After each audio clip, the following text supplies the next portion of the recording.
जय माता दी दोस्तों हर साल माघ मास के कृष्ण पक्ष की एकादशी को शिरतिला एकादशी का व्रत रखा जाता है। अपने नाम के ही अनुसार यह व्रत तिलों से जुड़ा हुआ है। तिल का महत्व तो सर्वव्यापक है और हिंदू धर्म में यह बहुत ही पवित्र माने जाते हैं। दोस्तों, पूजा में इनका एक अलग ही महत्व होता है। दोस्तों, शिरतिला एकादशी के दिन तिलों का 6 प्रकार से उपयोग किया जाता है। इसमें तिल से स्नान करना, तिल का उपटन लगाना, तिल से हवन करना और तिल से तर्पण करना, साथ ही तिलों का भोजन करना और तिल दान करना शामिल है। इसलिए इसे शिरतिला एकादशी कहा जाता है। शिरतिला एकादशी के दिन भगवान विष्णु का पूजन किया जाता है। कुछ लोग तो वैकुंठ रूप में भी भगवान विष्णु की पूजा करते हैं। दोस्तों, पूजन विधि के अनुसार प्रातःकाल स्नान के बाद भगवान विष्णु की पूजा करनी चाहिए और उन्हें पुष्प धूप अर्पित करने चाहिए। दोस्तों, इस दिन व्रत रखने के बाद रात को भगवान विष्णु की आराधना करें, साथ ही रात में जागरण और हवन करें। दोस्तों, इसके बाद द्वादशी के दिन प्रातःकाल उठकर स्नान के बाद भगवान विष्णु को भोग लगाएं और पंडितों को भोजन कराने के बाद स्वयं ही ग्रहण करें। दोस्तों, ऐसी मान्यता है कि जो मनुष्य शिरतिला एकादशी के दिन व्रत रखता है उस पर भगवान विष्णु की विशेष कृपा होती है। साथ ही भगवान विष्णु उसके द्वारा अज्ञानतावश की गई सारी गलतियों को क्षमा कर देते हैं। दोस्तों, व्रत की कथा के अनुसार एक समय दालभ्य ऋषि ने पुलस्त्य ऋषि से पूछा कि हे महाराज, पृथ्वी लोक में मनुष्य ब्रह्म हत्या आदि महान पाप करते हैं, पराय धन की चोरी तथा दूसरे की उन्नति देखकर ईर्ष्या करते हैं, साथ ही अनेक प्रकार के व्यसनों में फंसे रहते हैं, फिर भी उनको नरक प्राप्त नहीं होता। इसका क्या कारण है? वे न जाने कौन सा ऐसा दान पुण्य करते हैं जिससे उनके पाप नष्ट हो जाते हैं। यह सब कृपा पूर्वक आप कहिए। पुलस्त्य मुनि कहने लगे कि हे महाभाग, आपने मुझसे अत्यंत गंभीर प्रश्न पूछा है।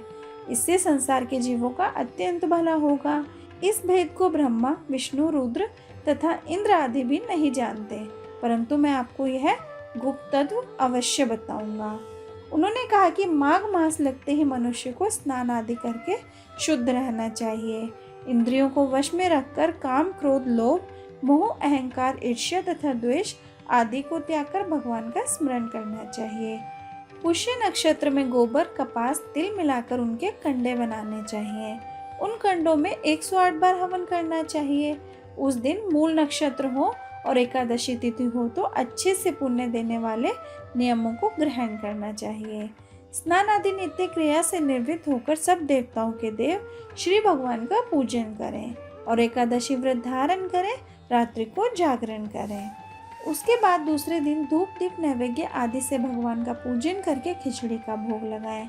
तत्पश्चात पेठा, नारियल, सीताफल या सुपारी का अर्घ्य देकर स्तुति करनी चाहिए।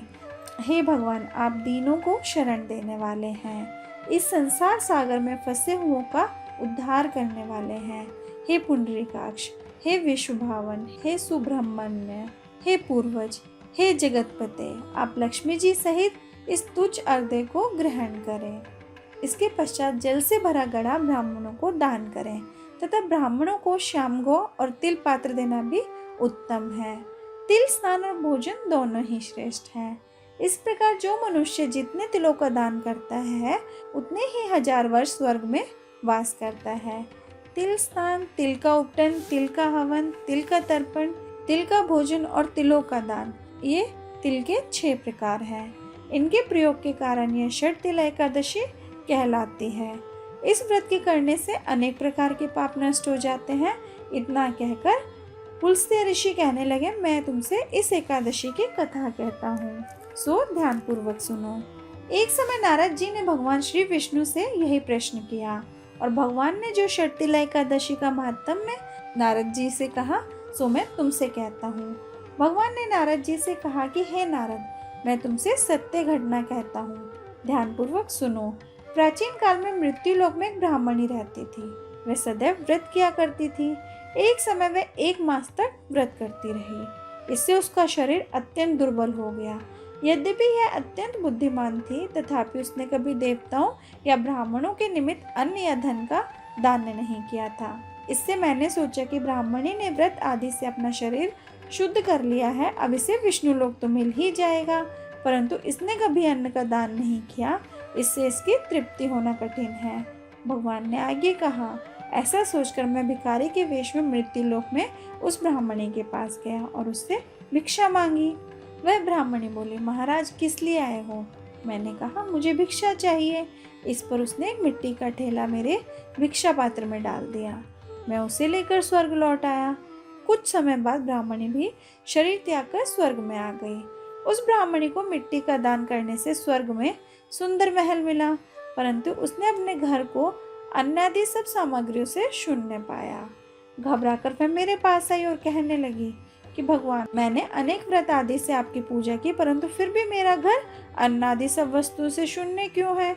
इसका क्या कारण है? इस पर मैंने कहा, पहले तुम अपने घर जाओ, देव स्त्रियां आएंगी तुम्हें देखने के लिए। पहले उनसे षटतिला एकादशी का पुण्य और विधि सुन लो, तब द्वार खोलना। मेरे ऐसे वचन सुनकर वह अपने घर गई। जब देव स्त्रियां आई और द्वार खोलने को कहा तो ब्राह्मणी बोली, आप मुझे देखने आई हैं तो षटतिला एकादशी का महात्म्य मुझसे कहो। उनमें से एक देव स्त्री कहने लगी कि मैं कहती हूँ।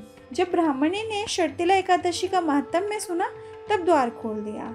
देवांगनों ने उसको देखा कि ना तो वह गांधर्वी है और ना आसुरी वरन पहले जैसी मानुषी है। उस ब्राह्मणी ने उनके कहे अनुसार षटतिला एकादशी का व्रत किया।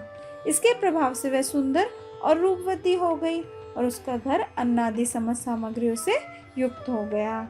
अतः मनुष्य को मूर्खता त्याग कर षटतिला एकादशी का व्रत और लोभ न करके तिलादि का दान करना चाहिए। इससे दुर्भाग्य, दरिद्रता और अनेक प्रकार के कष्ट दूर होकर मोक्ष की प्राप्ति होती है। दोस्तों, अगर आपको मेरी वीडियो पसंद आई हो तो प्लीज़ वीडियो को लाइक कीजिए, शेयर कीजिए और चैनल को सब्सक्राइब करना ना भूलें। Thank you.